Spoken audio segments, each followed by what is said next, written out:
Hello viewers, आप देख रहे हैं नॉलेज वाइब्स। आज हम पीजीटी और टीजीटी इकोनॉमिक्स के लिए प्रैक्टिस सेट नंबर 13 लेकर आए हैं। लेकिन उससे पहले पिछले जो वीडियो था उसमें पूछे गए क्वेश्चन का जवाब।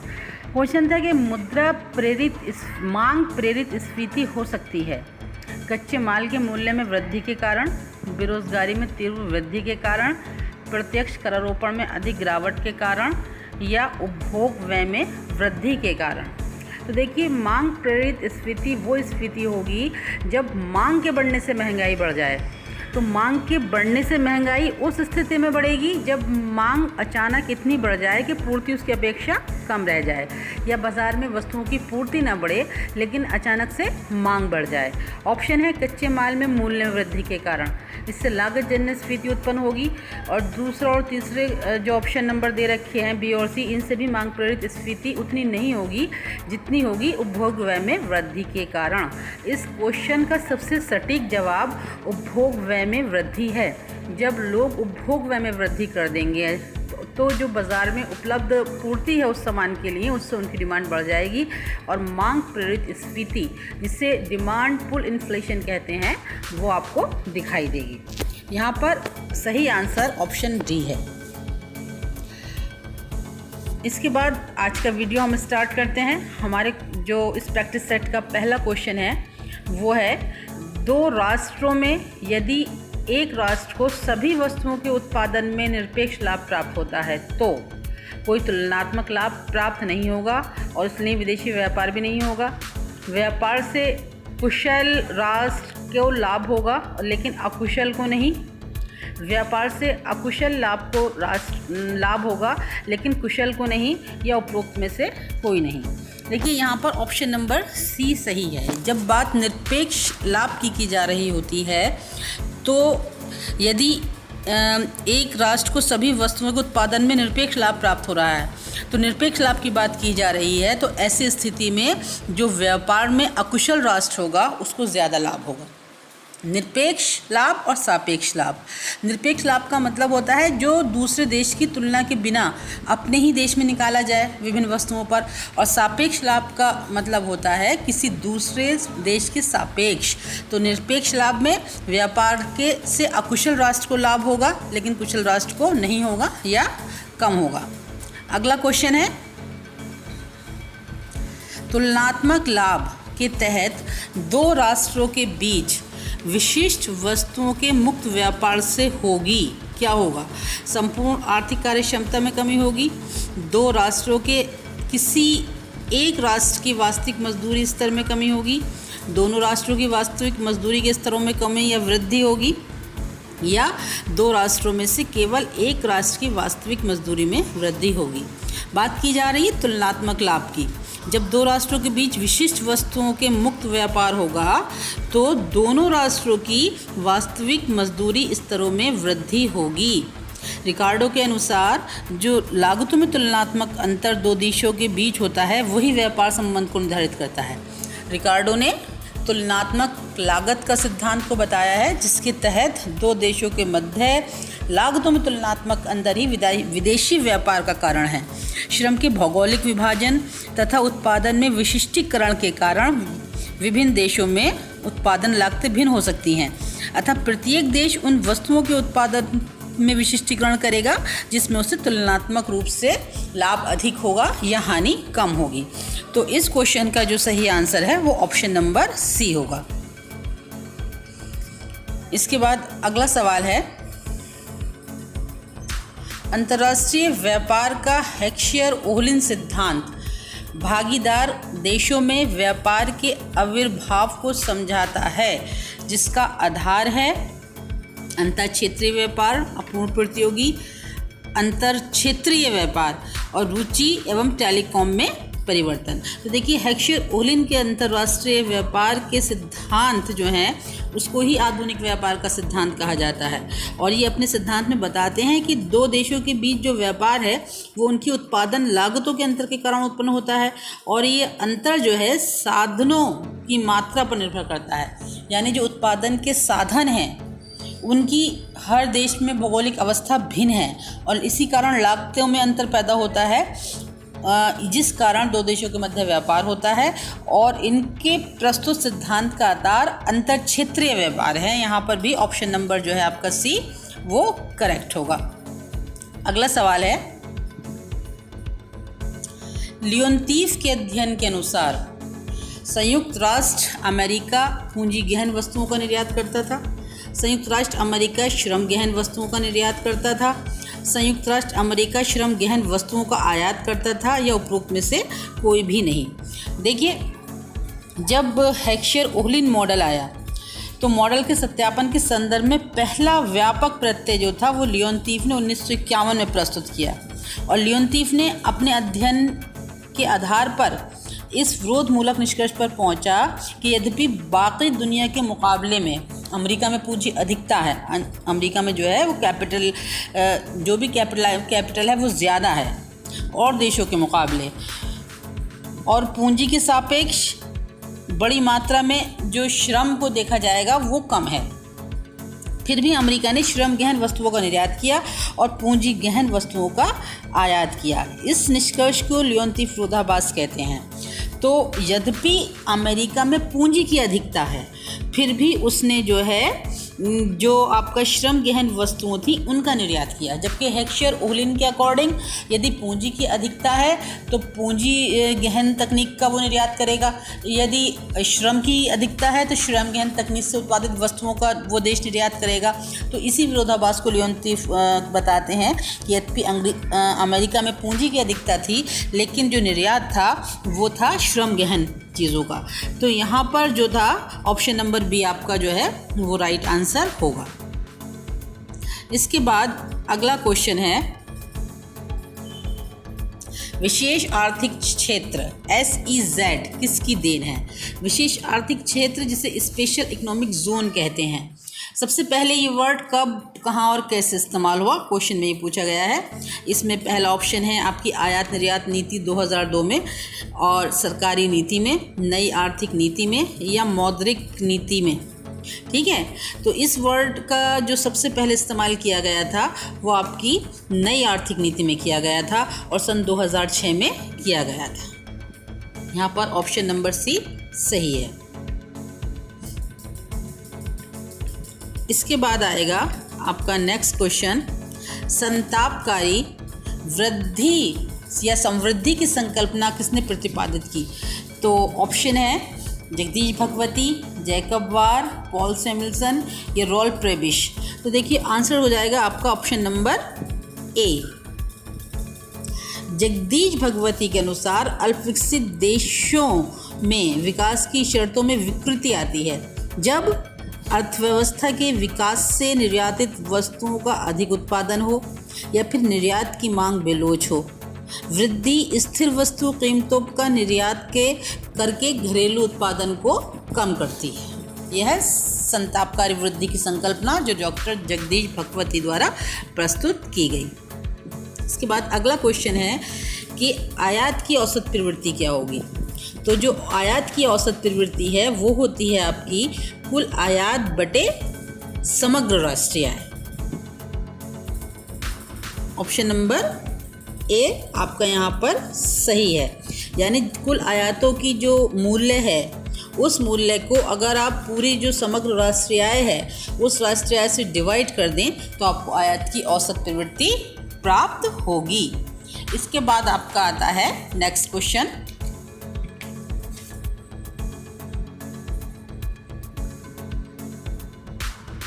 जो है रिकार्डो के अनुसार व्यापार निम्नलिखित में से कौन सा एक आधार है?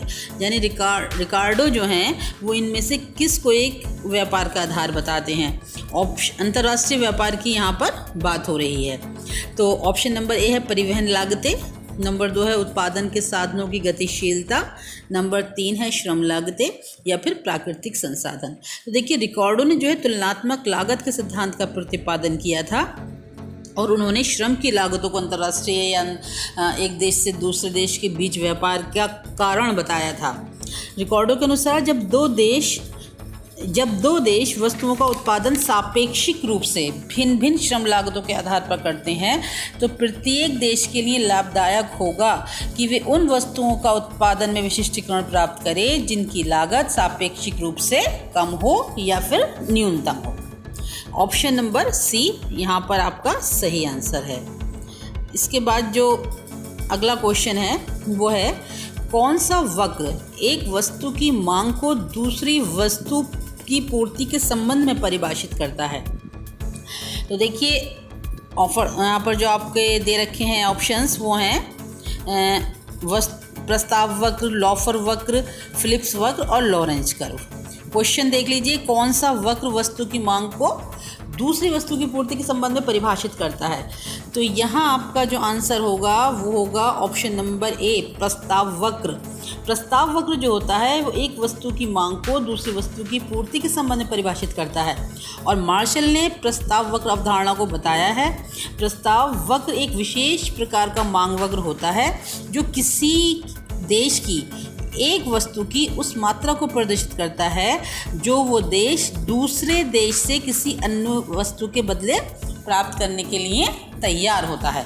तो ऑप्शन नंबर ए जो है आपका यहाँ पर राइट आंसर होगा। इसके बाद अगला क्वेश्चन है, निम्नलिखित में से किसके व्यवहारिक परीक्षण से लेओन्तिफ विरोधाभास प्राप्त हुआ?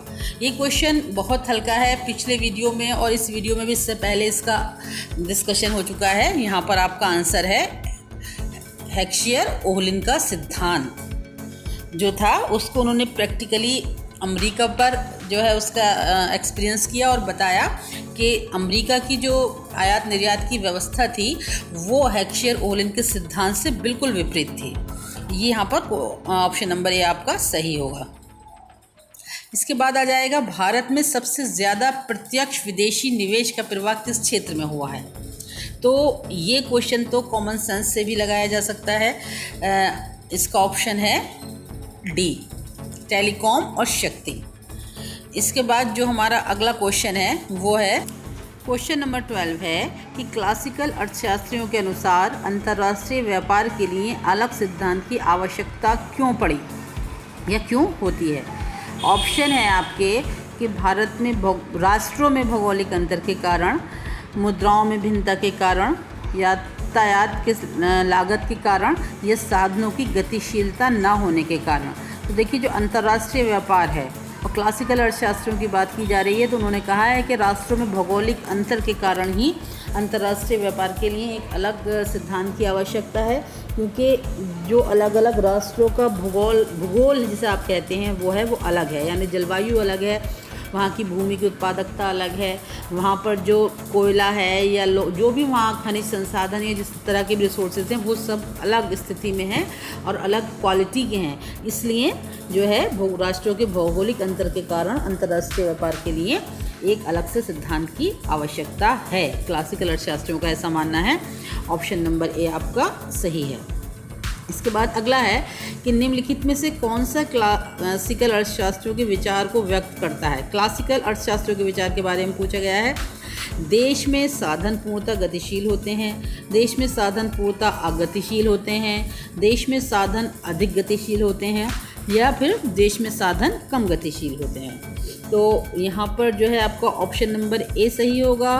क्लासिकल अर्थशास्त्रियों की जो मान्यता है अंतर्राष्ट्रीय व्यापार के संबंध में, उसके अनुसार देश में तो साधन पूर्णतः गतिशील होते हैं लेकिन अंतर्राष्ट्रीय तौर पर वो अगतिशील होते हैं। यहाँ पर देश में साधन लिखा है, अगर यही अंतर्राष्ट्रीय स्तर पर लिखा होता तो साधन अगतिशील होते हैं जब इनकी मान्यता होती, लेकिन देश में साधन पूर्णतः गतिशील होते हैं। ऐसा क्लासिकल अर्थशास्त्रियों का विचार है या उनकी अंतर्राष्ट्रीय व्यापार से संबंधित मान्यता है। अगला क्वेश्चन है, ऐसे देशों का समूह जिन्होंने आपस में सभी प्रकार के प्रशुल्क मात्रात्मक प्रतिबंध को समाप्त कर दिया है क्या कहलाता है? तो देखिए, ऐसे देश जहां अंतर्राष्ट्रीय व्यापार को लेकर किसी तरह के कोई प्रतिबंध ना हो, कोई प्रशुल्क ना हो, तो वो होते हैं मुक्त व्यापार क्षेत्र। ऑप्शन नंबर डी आपका सही होगा। इसके बाद अगला है कि मजदूरी एवं लाभ के विलोम संबंध को सर्वप्रथम किसने बताया या किसने दर्शाया? ऑप्शन आपके सामने है एडम स्मिथ, कार्ल मार्क्स, रिकार्डो और J.S. मिल। तो देखिए, मजदूरी एवं लाभ में विलोम संबंध सर्वप्रथम एडम स्मिथ ने बताया कि मजदूरियाँ जितनी ज़्यादा होंगी लाभ उतना ही कम होगा, और मजदूरियाँ जितनी कम होंगी लाभ उतना ही ज़्यादा होगा। तो यहाँ पर एडम स्मिथ आपका सही आंसर है। लाभ और मजदूरी के मध्य विलोम संबंध को इन्होंने बताया है। इसके बाद क्रय शक्ति समता सिद्धांत का प्रतिपादन किसने किया है? देखिए, क्रय शक्ति समता सिद्धांत का प्रतिपादन किया है गुस्ताव कैसल ने। यहाँ पर आपका जो है ऑप्शन नंबर सी सही है। क्रय शक्ति समता का मतलब होता है किसी भी देश की करेंसी से जितनी मात्रा उस देश में खरीदी जा रही है, अन्य देश की करेंसियों से वस्तुओं की उतनी ही मात्रा कितनी पैसे या कितने मुद्रा के बदले खरीदी जाएगी। और क्रय शक्ति समता जो सिद्धांत है वो 1922 में आया था गुस्ताव कैसल के द्वारा। कैसल के अनुसार किन्हीं दो देशों के बीच मुद्राओं की विनिमय दर आवश्यक रूप से इन मुद्राओं की आंतरिक क्रय शक्ति के भागफल पर निर्भर करती है। इस तरह गुस्ताव कैसल के विचार में विनिमय दर को निर्धारित करने वाला मुख्य तत्व दो देशों की सापेक्षिक क्रय शक्ति है। ऑप्शन नंबर बी जो है गुस्ताव कैसल सही होगा। क्वेश्चन नंबर 17 है कि सहभागी देशों के मध्य आर्थिक सहयोग निम्नलिखित स्वरूपों में कौन सा सबसे निर्बल है? सहभागी देश यानी जो अंतर्राष्ट्रीय व्यापार कर रहे हैं उनके जो आर्थिक सहयोग है उनमें से सबसे निर्बल स्वरूप कौन सा है? ऑप्शन है आपके अंतर स्वतंत्र व्यापार क्षेत्र और आर्थिक संघ, सीमा संघ या साझा बाजार। तो देखिए, जो सबसे निर्बल है वो है आपका ऑप्शन नंबर ए, स्वतंत्र व्यापार क्षेत्र, और जो सबसे सबल होगा वो होगा आर्थिक संघ। क्वेश्चन नंबर 17 का सही आंसर ऑप्शन नंबर ए है, स्वतंत्र व्यापार क्षेत्र। लेकिन यदि सबसे सबल के बारे में पूछा जाए तो आप आर्थिक संघ बताएंगे। इसके बाद अगला क्वेश्चन है, निम्नलिखित कथनों में से कौन स्वतंत्र अंतर्राष्ट्रीय व्यापार के संबंध में सत्य है? यानी कि मुक्त व्यापार साधनों के अनुकूलतम प्रयोग को प्रेरित करता है। ये बात बिल्कुल सही है। जब प्रशुल्क नहीं होंगे, कोई मात्रात्मक प्रतिबंध नहीं होंगे, अन्य प्रकार के प्रतिबंध नहीं होंगे, तो जो साधन हैं उनका अनुकूलतम प्रयोग किया जा सकेगा। दूसरा है, मुक्त व्यापार एक अधिकार के सृजन को भी समाप्त कर देता है, क्योंकि प्रत्येक राष्ट्र दूसरे राष्ट्र के साथ किसी भी संबंध किसी तरह के हों, लेकिन अच्छी तरीके से व्यापार कर सकता है। अपने यहाँ के जो कच्चे माल हैं या जो रिसोर्सेज हैं उनको दूसरे देशों के साथ इस्तेमाल कर सकता है, या दूसरे देश में जो निर्मित वस्तुएं हैं उनके लिए अपने देश में बाजार प्रदान कर सकता है। तो एक अधिकार का सृजन लगभग ख़त्म हो जाएगा। और मुक्त व्यापार औद्योगिक संरचना के विविधीकरण करता है, ये भी सही है। और यहाँ पर ऑप्शन आपका हो जाएगा डी, यानी निम्नलिखित कथनों में से जो स्वतंत्र अंतर्राष्ट्रीय व्यापार के संदर्भ में सत्य हैं उनके बारे में पूछा गया था, और ये सभी अंतर्राष्ट्रीय स्वतंत्र व्यापार के बारे में सब सही हैं। तो ऑप्शन नंबर डी आपका यहाँ पर सही आंसर होगा। इसके बाद अगला क्वेश्चन है, आय में परिवर्तन और निर्यात में परिवर्तन के अनुपात को क्या कहते हैं? तो देखिए, आय में परिवर्तन और निर्यात में परिवर्तन के अनुपात को विदेशी व्यापार गुणक कहा जाता है, और जो इसका फॉर्मूला होता है वो होता है KF = delta y upon delta x. X बराबर एक्स निर्यात को कहते हैं, वाई इनकम को कहते हैं, और डेल्टा मीन्स परिवर्तन है। तो यहाँ पर आपका जो ऑप्शन नंबर ए है वो आपका सही आंसर है।